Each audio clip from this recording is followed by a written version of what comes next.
DS knowledge YouTube channel में आपका पुनः स्वागत है। आज हम जानेंगे मानव नर जनन तंत्र, मेल रिप्रोडक्टिव सिस्टम, जो कि बोर्ड क्लास 10, 12 और नीट की एग्जाम की दृष्टि से बहुत ही महत्वपूर्ण है। मेल रिप्रोडक्टिव जो सिस्टम है, इसमें pair testis, accessory ducts, accessory glands और एक्सटर्नल जेंटिलिया, जिसे कहते हैं पेनिस, इसके बारे में हम विस्तृत से जानेंगे। जिसमें एसेसरी डक्ट्स के अंदर rete testis, vasa efferentia, epididymis, vas deferens, prostate gland, seminal vesicle, Cowper, वल्वो यूरेथ्रल ग्लैंड आदि के बारे में हम विस्तार पूर्वक से पूरी संरचना सहित जानेंगे। आप हमारे वीडियो को अंत तक जरूर देखें, जिससे कि आपका एक टॉपिक पूरा क्लियर हो जाए। इससे पहले कि आप हमारे वीडियो में खो जाएं, आप प्लीज सब्सक्राइब और शेयर जरूर करें, जिससे कि हमें भी आपका सहयोग मिलता रहे। आज का टॉपिक हम शुरू करते हैं, मानव नर जनन तंत्र। उससे पहले देखते हैं कि आखिर प्रजनन तंत्र होता क्या है। तो कोई भी जीव है, जितने भी सजीव है, वो सब चाहते हैं कि भी हमारा वंश आगे से आगे चले, हमारी जाति आगे से आगे लगातार चलती रहे। और इसको चलने वाली प्रक्रिया के लिए वो अपने समान ही दूसरे जीव पैदा करते हैं। तो जीव पैदा करने के लिए जो प्रक्रिया अपनाई जाती है, उसे ही हम प्रजनन कहते हैं। इस प्रजनन के अंदर जो अंग सहायक होते हैं या जो अंग काम में आते हैं या सहयोग करते हैं, उन्हें प्रजनन अंग कहते हैं। और इन सब जो प्रजनन में सहायक अंग है, उन सब को हम मिला करके प्रजनन तंत्र या रिप्रोडक्टिव सिस्टम कहते हैं। मानव प्रजनन तंत्र, ह्यूमन रिप्रोडक्टिव सिस्टम। ह्यूमन एक लिंगी प्राणी है। एक लिंगी, जिसका मेल और फीमेल दोनों सेपरेट होते हैं, उन्हें हम एक लिंगी कहते हैं।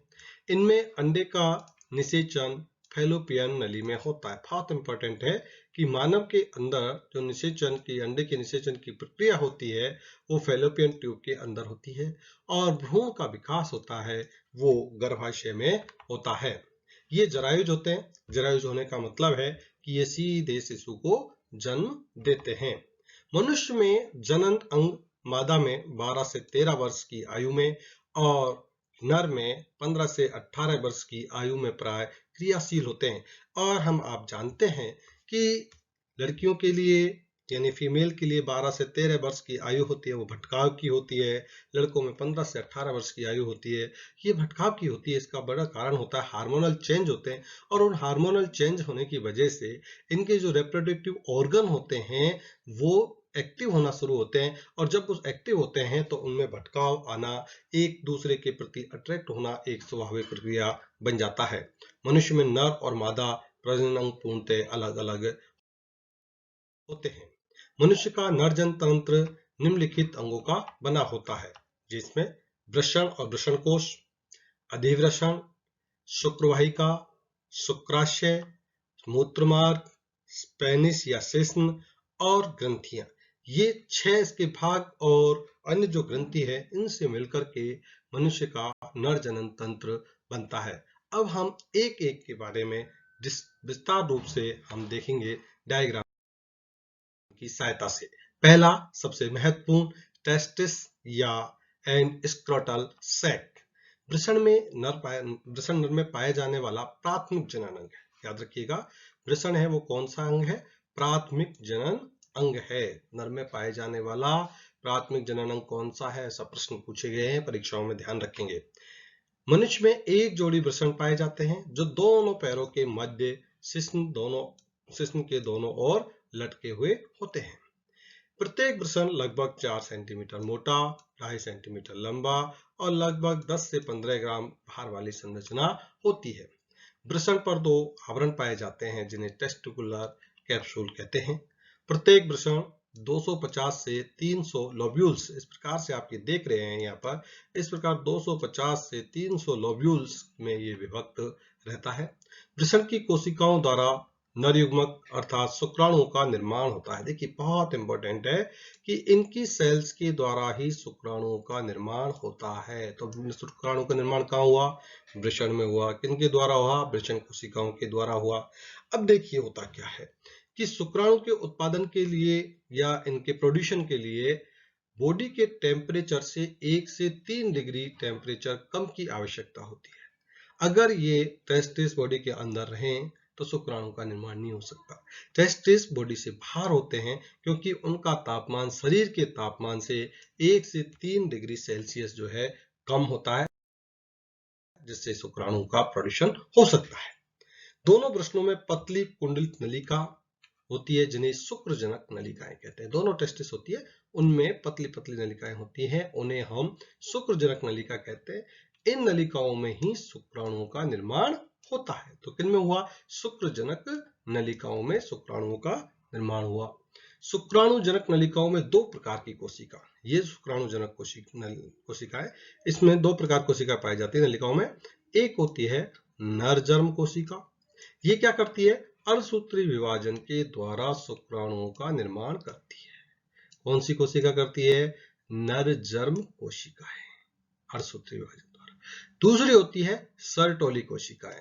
इसके बारे में बहुत प्रश्न पूछे गए, बहुत परीक्षाओं में पूछा गया, सर्टोली कोशिकाओं का मुख्य कार्य क्या है? एक क्वेश्चन ये बनता है। दूसरा क्वेश्चन बनता है शुक्राणुओं को पोषण कौन सी कोशिकाएं प्रदान करती है? तो वो है सर्टोली कोशिकाएं, जो कि शुक्राणुओं को पोषण प्रदान करने और उनके विकास में सहायता प्रदान करने का काम करती है। तो वेरी इंपॉर्टेंट, जिस त्वचा की थैली में वृषण लटके रहते हैं उसे वृषण कोष कहते हैं। शुक्रजनक नलिकाओं के बीच में, अब देखिए ये शुक्रजनक नलिका है, इनके बीच में इंटरस्टियल या जिन्हें अंतराली कोशिकाएं कहते हैं, इनके ग्रुप पाए जाते हैं। ये क्या करते हैं? नर जनन हार्मोन, नर जनन हार्मोन कौन सा है? टेस्टोस्टेरोन का स्राव करते हैं।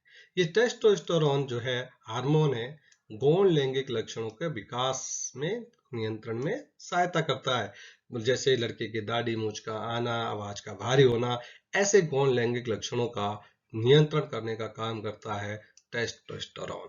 सभी शुक्रजनक नलिकाएं आपस में मिलकर के और वास एफरेंसिया या शुक्र वाहिका, अब ये शुक्रजनक नलिकाएं हैं, ये मिल जाएंगी और मिलकर के बना लेगी वास एफरेंसिया।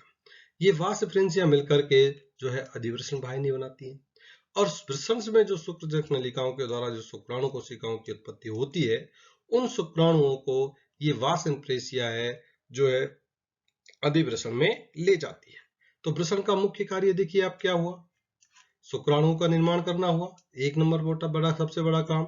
और दूसरा हुआ नर हार्मोन टेस्टोस्टेरोन की उत्पत्ति। तो आप देखिए शुक्राणुओं का निर्माण किसने किया? नरजर्म कोशिकाओं ने। और नर हार्मोन टेस्टोस्टेरोन का स्रावन किसने किया? अंतराली कोशिकाओं ने। तो इन दोनों को बातों को आपको विशेष रूप से ध्यान रखना है। अगला दूसरा है अपना अधिवृषण एपिडेर्मिस। ये एक 6 मीटर लंबी कुंडलित नलिका होती है। देखिए ये एपिडेर्मिस आप देखेंगे बहुत कुंडलित होती है और इसकी लंबाई लगभग 6 मीटर होती है। इसका एक छोर वृषण से जुड़ा रहता है, यानी ऊपर के भाग से, दूसरा छोरा अधिवृषण से इससे जुड़ा रहता है, जो आगे बढ़कर शुक्रवाहिका में पहुंचे। तो देखिए वृषण से ये शुक्रवाहिका तक जुड़ा रहता है। अधिवृषण शुक्राणुओं को, देखिए अधिवृषण क्या करता है? अधिवृषण शुक्राणुओं के प्रमुख संग्रह स्थान का कार्य करता है। ये अधिवृषण में क्या होता है? एपिडेर्मिस में इस जो शुक्राणु हैं उनका स्टोर होता है और अधिवृषण में ही ये शुक्राणु है वो मैच्योर होते हैं। तो 2 बड़े काम हो गए, एक तो हो गया इनका स्टोरेज, दूसरा उनका इनका मैच्योरेशन, और यहीं पर ये एक्टिव भी होने लग जाते हैं। शुक्राणु हैं ये एक्टिव हो जाते हैं। ये एपिडेर्मिस की आपको स्ट्रक्चर दिखाई गई है, जिसमें ये कुंडलित संरचना है, ये लगभग 6 मीटर लंबी होती है। शुक्रवाहिनियां, वास्ट डिफरेंस। शुक्रवाहिनियां क्या करती हैं? शुक्राणुओं को अधिवृषण से शुक्राशय में, अब देखिए अधिवृषण में तक आ गए, अब अधिवृषण से शुक्राणु कहाँ आ गए? शुक्राशय तक पहुंच गए साहब। अब चौथा अपना आता है शुक्राशय। ये प्रोस्टेट ग्रंथि के ऊपर स्थित होते हैं। शुक्राशय कहाँ होता है? प्रोस्टेट ग्रंथि के ऊपर। इनकी दीवारों पर एक चिपचिपा द्रव निकलता है, वो शुक्राणुओं को पोषण प्रदान करने का काम भी करता है। तो देखिए उधर हमने देखा था अधिवृषण के अंदर, वृषण के अंदर, कि शुक्राणु को पोषण कौन सी कोशिका देती है? सर्टोली कोशिका है। शुक्राशय द्वारा स्त्रावित द्रव से ही जो सीमन होता है, वीर्य होता है, इसका अधिकांश भाग बनता है। दोनों ओर के शुक्राशय आपस में मिलकर एक संयुक्त नली बनाते हैं, जिसे स्खलन वाहिनी या इजेक्ट डक्ट कहते हैं। ये प्रोस्टेट ग्रंथि से होते हुए मूत्र मार्ग में खुलती है और शुक्राशय से शुक्राणुओं को मूत्र मार्ग में पहुंचा देती है। तो ये क्या करती है, मूत्र मार्ग तक पहुंचाने का काम करती है। आगे मूत्र मार्ग के अंदर पहुंच गया शुक्राणु। अब बात करते हैं हम मूत्र मार्ग की। ये एक पेशीय नलिका है जो मूत्राशय से मूत्र को बाहर निकालने का काम करती है। ये क्या करती है, मूत्राशय से मूत्र को बाहर निकालने का। यह शिश्न के शीर्ष पर खुलता है। कौन, मूत्र मार्ग। रास्ते में इसमें शुक्राशय के स्खलन नलिका आकर मिलती है, इसलिए यह मूत्र त्यागने के अलावा मैथुन के समय सीमन के स्खलन का कार्य भी करती है। तो देखिए, मूत्र त्यागना और सीमन स्खलन दोनों के लिए एक ही होती है, क्योंकि रास्ते में शुक्राशय से जो है नलिका इसमें आकर के मिल जाती है। छठा पॉइंट, पेनिस। ये नर का बाह्यजननांग विशेष प्रकार के स्पंजी ऊतकों का बना होता है। इसके ऊपरी भाग पर ग्लैंड पेनिस कहलाता है। अत्यधिक संवेदनशील, उद्दीपित होकर के संभोग की इच्छा व्यक्त करता है। ये सीमन को मादा के जननांगों तक में पहुंचाने का कार्य करता है। तो ये हमने 6 नर जनन अंग के भाग देखे। इसके अलावा इसके अंदर प्रोस्टेट, काउपर्स, पेरिनीलियल और रेक्टल ग्रंथियां पाई जाती है। इनका बहुत बड़ा योगदान इसके अंदर होता है। यहाँ आपको हमने एसेसरीज ग्लैंड्स के बारे में दिखाया, आप देखेंगे यहाँ पर। तो ये वाली जो ग्लैंड है यहाँ पर आप देखेंगे, ये है प्रोस्टेट ग्लैंड। कौन सी ग्लैंड है, प्रोस्टेट ग्लैंड है। और a pair of semi vesicles, ये शुक्राशय के आपको देखे हमने बताया कि उसके ऊपर स्थित होती है। और ये जो मटर के दाने के आकार की ये जो है, ये काउपर ग्लैंड्स है। और नीचे की साइड में इसमें मलाशय के पास में होती है रेक्टल और पेरिनियल ग्रंथि। मूत्र मार्ग में जहां पर स्खलन नलिका खुलती है, अब मूत्र मार्ग में कौन सी खुलेगी, स्खलन नलिका। वहां मूत्र मार्ग के चारों ओर एक ग्रंथि पाई जाती है जिसे प्रोस्टेट ग्रंथि कहते हैं। देखिए, ये वाली जो ग्रंथि पाई जाती है इसे हम कहते हैं प्रोस्टेट ग्रंथि। जो अधिक उम्र हो जाती है उसके बाद में कई लोगों के प्रोस्टेट की समस्या हो जाती है, तो इस ग्रंथि का ऑपरेशन किया जाता है। इससे एक द्रव स्राव होता है जो कि सीमन का 15 से 30% भाग बनाता है। ये शुक्राणु को तैराने का माध्यम देता है और ये इनकी एक विशेष विशेषता होती है। प्रोस्टेट ग्रंथि के नीचे मूत्र मार्ग के दोनों तरफ मटर के दाने के आकार की ग्रंथि मिलती है। ये जो हमने यहाँ पर देखी मटर के दाने के आकार की, जिन्हें हम काउपर्स ग्रंथि कहते हैं, एक क्षारीय द्रव का स्रावन करती है जो मूत्र मार्ग को जीवाणु विहीन बनाती है कि किसी प्रकार का कोई बैक्टीरियल इन्फेक्शन न हो। मलाशय के निकट ही एक गहरे पेरिनियल और दूसरी रेक्टल ग्रंथि पाई जाती है जो एक विशेष प्रकार की गंध जो है उत्पन्न करती है। सीमन, सीमन में शुक्राशय द्रव, प्रोस्टेट, काउपर्स ग्लैंड्स को सम्मिलित रूप से सीमन कहते हैं। मनुष्य के एक स्खलन में लगभग 2.5 से 3.5 ml के अंदर 20 से 30 करोड़ 20 से 40 करोड़ के लगभग सीमन में शुक्राणु पाए जाते हैं और उनमें से एक शुक्राणु ही निषेचन में पर्याप्त होता है। ये इसके अंदर एसेसरी डक्ट्स है जिसमें आप यहाँ देखेंगे ये पेनिस के, ये प्रोस्टेट ग्लैंड है।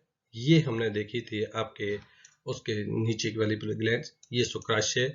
और यहाँ से ये वास्ट डिफरेंस के द्वारा से इसमें से जो टेस्टिस होती है, टेस्टिस से जहाँ पर शुक्राणुओं का निर्माण होता है, यहाँ से शुक्राणु होते हुए इस वास्ट डिफरेंस के द्वारा से शुक्राशय में पहुंचते हैं और शुक्राशय से प्रोस्टेट ग्रंथि से यहाँ से हार्मोन सिक्रेशन होते हैं जिससे कि सीमन की मात्रा बढ़ती है। और यहाँ पर एक काउपर ग्लैंड्स होती है जो इसको बैक्टीरिया रहित बनाती है और यहाँ से मूत्र मार्ग से होकर ही सीमन का निष्कासन होता है। इस प्रकार से इन एसेसरी डक्ट्स और पूरा हमारा नर जनन तंत्र या ह्यूमन जो है आपके पास में रिप्रोडक्टिव सिस्टम बनता है, जिसको हमने विस्तार रूप से आपके सामने देखा। इससे संबंधित कुछ महत्वपूर्ण प्रश्न हैं कि शुक्राणुओं का निर्माण होता है कहाँ होता है, वृषण में, अंडाशय में, अग्नाशय में, यकृत में। हमने देखा शुक्राणुओं का निर्माण होता है वृषण में। नर में गौण लैंगिक लक्षण उत्पन्न करने वाला हार्मोन कौन सा है, तो वो है हमारा टेस्टोस्टेरोन। परिवार नियोजन हेतु पुरुषों में प्रयोग किए जाने वाली विधि वो कौन सी होती है, जैसे ऑपरेशन करते हैं पुरुषों का, उसको हम बोलते हैं वैसेक्टोमी। केवल नर में पाई जाने वाली ग्रंथि पेरिनीलियल काउपर ये फीमेल में पाई जाती है, परंतु प्रोस्टेट ग्रंथि है वो ओनली नर में पाई जाती है। मनुष्य में शुक्र जनन कितने वर्ष की आयु में प्रारंभ हो जाता है। तो हमने देखा था पहले कि 15 से 18 वर्ष की आयु में मनुष्य के अंदर नर जननांग है वो सक्रिय हो जाते हैं। तो इस प्रकार से हमने ये पूरा आपको ह्यूमन का मेल रिप्रोडक्टिव सिस्टम बताया, जिसके विभिन्न भागों को आपको विस्तार रूप से बताया। कहते हैं, किसी ने कहा है, जो खो गया उसके लिए रोया नहीं करते, जो पा लिया उसे खोया नहीं करते, उनके सितारे हैं चमकते, जो मजबूरियों का रोना रोया नहीं करते। दोस्तों, कोई संसाधनों के अभाव को लिए रोता है, कोई समय के लिए रोता है, कोई अच्छी शिक्षा नहीं मिलने के लिए, अच्छा स्कूल नहीं मिलने के लिए। लोग अनेक मजबूरियां अपनी बताते हैं, परंतु सच तो यह है कि जो मजबूरियों का रोना नहीं रोता वही आज की जिंदगी में सफल होता है, अपनी मंजिल को और मुकाम को पाता है। उम्मीद करता हूँ आपको हमारा वीडियो जरूर पसंद आया होगा। आप इसे प्लीज लाइक, शेयर और सब्सक्राइब करें। जय हिंद, जय भारत। मिलते हैं अगले वीडियो में।